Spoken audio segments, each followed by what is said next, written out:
12ஆம் அதிகாரம். அத்தருணத்திலே அநேகமாயிரம் ஜனங்கள் ஒருவரையொருவர் மிதிக்கத்தக்கதாக கூடி வந்திருக்கையில் அவர் முதலாவது தம்முடைய சீஷரை நோக்கி, நீங்கள் மாயமாகிய பரிசேயருடைய புளித்த மாவை குறித்து எச்சரிக்கையாயிருங்கள். வெளியாக்கப்படாத மறைபொருளும் இல்லை, அறியப்படாத ரகசியமும் இல்லை. ஆதலால் நீங்கள் இருளிலே பேசினது எதுவோ அது வெளிச்சத்திலே கேட்கப்படும். நீங்கள் அறைகளில் காதிலே சொன்னது எதுவோ அது வீடுகளின் மேல் கூறப்படும். என் சிநேகிதராகிய உங்களுக்கு நான் சொல்லுகிறேன், சரீரத்தை கொலை செய்து அதன் பின்பு அதிகமாக ஒன்றும் செய்ய திராணி இல்லாதவர்களுக்கு பயப்படாதிருங்கள். நீங்கள் இன்னாருக்கு பயப்பட வேண்டுமென்று உங்களுக்கு காண்பிக்கிறேன். கொலை செய்த பின்பு நரகத்திலே தள்ள வல்லமையுள்ளவருக்கு பயப்படுங்கள். ஆம், அவருக்கே பயப்படுங்கள் என்று உங்களுக்கு சொல்லுகிறேன். 2 காசுக்கு 5 அடைக்கலான் குருவிகளை விற்கிறார்கள் அல்லவா? அவைகளில் ஒன்றாகிலும் தேவனால் மறக்கப்படுகிறதில்லை. உங்கள் தலையிலுள்ள மயிரெல்லாம் எண்ணப்பட்டிருக்கிறது. ஆகையால் பயப்படாதிருங்கள். அநேகம் அடைக்கலான் குருவிகளை பார்க்கிலும் நீங்கள் விசேஷித்தவர்களாயிருக்கிறீர்கள். அன்றியும் நான் உங்களுக்கு சொல்லுகிறேன், மனுஷர் முன்பாக என்னை அறிக்கை பண்ணுகிறவன் எவனோ அவனை மனுஷகுமாரனும் தேவதூதர் முன்பாக அறிக்கை பண்ணுவார். மனுஷர் முன்பாக என்னை மறுதலிக்கிறவன் தேவதூதர் முன்பாக மறுதலிக்கப்படுவான். எவனாகிலும் மனுஷகுமாரனுக்கு விரோதமான விசேஷத்தை சொன்னால் அது அவனுக்கு மன்னிக்கப்படும். பரிசுத்த ஆவிக்கு விரோதமாய் தூஷணம் சொல்லுகிறவனுக்கோ மன்னிக்கப்படுவதில்லை. அன்றியும் ஜெப ஆலய தலைவர்களுக்கும் துரைத்தனத்தார்களுக்கும் அதிகாரமுள்ளவர்களுக்கும் முன்பாக உங்களை கொண்டு போய் விடும்போது எப்படி என்னத்தை மாறுத்தரமாக சொல்லுவோம் என்றும் எதை பேசுவோம் என்றும் கவலைப்படாதிருங்கள். நீங்கள் பேச வேண்டியவைகளை பரிசுத்த ஆவியானவர் அந்நேரத்திலே உங்களுக்கு போதிப்பார் என்றார். அப்பொழுது ஜனக்கூட்டத்தில் ஒருவன் அவரை நோக்கி, போதகரே, ஆஸ்தியை பாகம் பிரித்து என் வீதத்தை எனக்கு தரும்படி என் சகோதரனுக்கு கட்டளையிட வேண்டும் என்று கேட்டுக்கொண்டான். அதற்கு அவர், மனுஷனே, என்னை உங்களுக்கு நியாயாதிபதியாகவும் பங்கிடுகிறவனாகவும் வைத்தவன் யார் என்றார். பின்பு அவர் அவர்களை நோக்கி, பொருளாசையை குறித்து எச்சரிக்கையாயிருங்கள். ஏனெனில் ஒருவனுக்கு எவ்வளவு திரளான ஆஸ்தி இருந்தாலும் அது அவனுக்கு ஜீவன் அல்ல என்றார். அல்லாமலும் ஒரு உவமையை அவர்களுக்கு சொன்னார். ஐசுவரியமுள்ள ஒருவனுடைய நிலம் நன்றாய் விளைந்தது. அப்பொழுது அவன், நான் என்ன செய்வேன்? என் தானியங்களை சேர்த்து வைக்கிறதற்கு இடமில்லையே.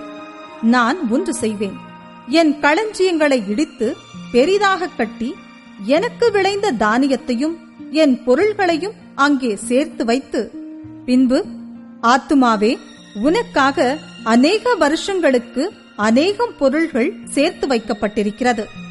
நீ இளைப்பாரி புசித்து குடித்து பூரிப்பாயிரு என்று என் ஆத்துமாவோடே சொல்லுவேன் என்று தனக்குள்ளே சிந்தித்து சொல்லிக் கொண்டான். தேவனோ அவனை நோக்கி, மதிகேடனே, உன் ஆத்துமா உன்னிடத்திலிருந்து இந்த ராத்திரியிலே எடுத்துக் கொள்ளப்படும். அப்பொழுது நீ சேகரித்தவைகள் யாருடையதாகும் என்றார். தேவனிடத்தில் ஐசுவரியவானாயிராமல் தனக்காகவே பொக்கிஷங்களை சேர்த்து வைக்கிறவன் இப்படியே இருக்கிறான் என்றார்.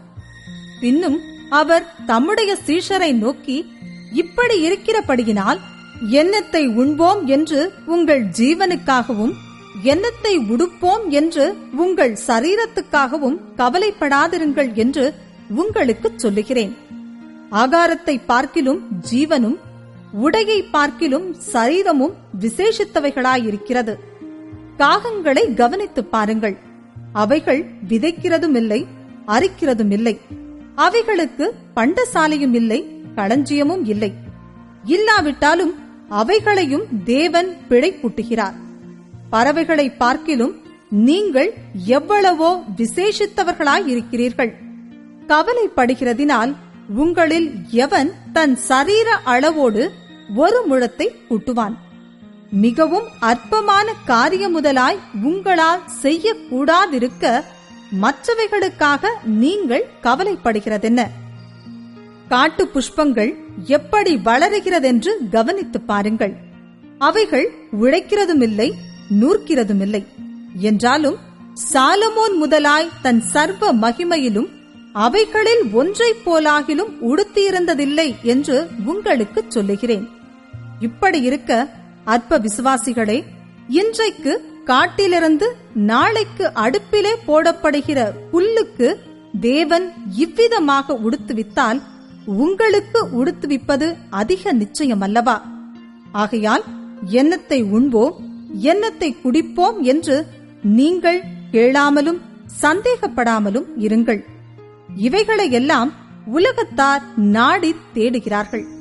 இவைகள் உங்களுக்கு வேண்டியவைகள் என்று உங்கள் பிதாவானவர் அறிந்திருக்கிறார். தேவனுடைய ராஜ்யத்தையே தேடுங்கள், அப்பொழுது இவைகளெல்லாம் உங்களுக்கு கூட கொடுக்கப்படும். பயப்படாதே சிறு மந்தையே, உங்களுக்கு ராஜ்யத்தை கொடுக்க உங்கள் பிதா பிரியமாயிருக்கிறார். உங்களுக்கு உள்ளவைகளை விற்று பிச்சை கொடுங்கள். பழமையாய் போகாத பணப்பைகளையும் குறையாத பொக்கிஷத்தையும் பரலோகத்திலே உங்களுக்கு சம்பாதித்து வையுங்கள். அங்கே திருடன் அணுகுகிறதுமில்லை, பூச்சி கெடுக்கிறதுமில்லை. உங்கள் பொக்கிஷம் எங்கே இருக்கிறதோ அங்கே உங்கள் இருதயமும் இருக்கும். உங்கள் அறைகள் கட்டப்பட்டதாகவும் உங்கள் விளக்குகள் எரிகிறதாகவும் தங்கள் எஜமான் கல்யாணத்திலிருந்து வந்து தட்டும் போது உடனே அவருக்கு திறக்கும்படி எப்பொழுது வருவார் என்று காத்திருக்கிற மனுஷருக்கு ஒப்பாகவும் இருங்கள். எஜமான் வரும்போது விழித்திருக்கிறவர்களாக காணப்படுகிற ஊழியக்காரரே பாக்கியவான்கள். அவர் அறை கட்டிக்கொண்டு அவர்களை பந்தியிருக்கச் செய்து சமீபமாய் வந்து அவர்களுக்கு ஊழியம் செய்வார் என்று மெய்யாகவே உங்களுக்கு சொல்லுகிறேன். அவர் 2ஆம் ஜாமத்திலாவது 3ஆம் ஜாமத்திலாவது வந்து அவர்கள் அப்படியே இருக்க கண்டால் அவ்வூழியக்காரர் பாக்கியவான்கள்.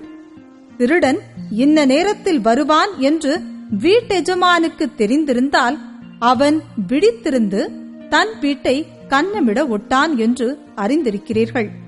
அந்தப்படியே நீங்கள் நினையாத நேரத்தில் மனுஷகுமாரன் வருவார்.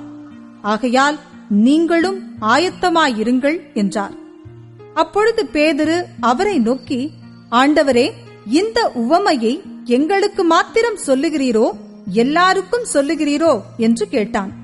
அதற்கு கர்த்தர், பணிவிடைக்காரருக்கு தகுதியான காலத்திலே படி கொடுக்கும்படி எஜமான் அவர்கள் மேல் அதிகாரியாக வைக்கத்தக்க உண்மையும் விவேகமும் உள்ள விசாரணைக்காரன் யாவன்?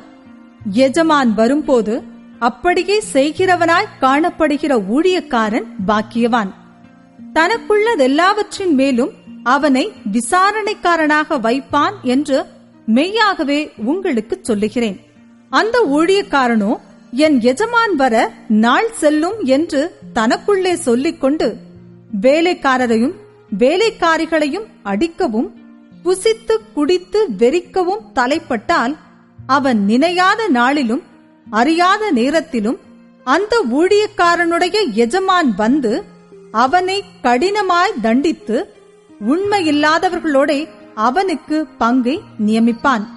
தன் எஜமானுடைய சித்தத்தை அறிந்தும் ஆயத்தமாயிராமலும் அவனுடைய சித்தத்தின்படி செய்யாமலும் இருந்த ஊழியக்காரன் அநேக அடிகள் அடிக்கப்படுவான். அறியாதவனாயிருந்து அடிகளுக்கு ஏதுவானவைகளை செய்தவனோ சில அடிகள் அடிக்கப்படுவான். எவனிடத்தில் அதிகம் கொடுக்கப்படுகிறதோ அவனிடத்தில் அதிகம் கேட்கப்படும்.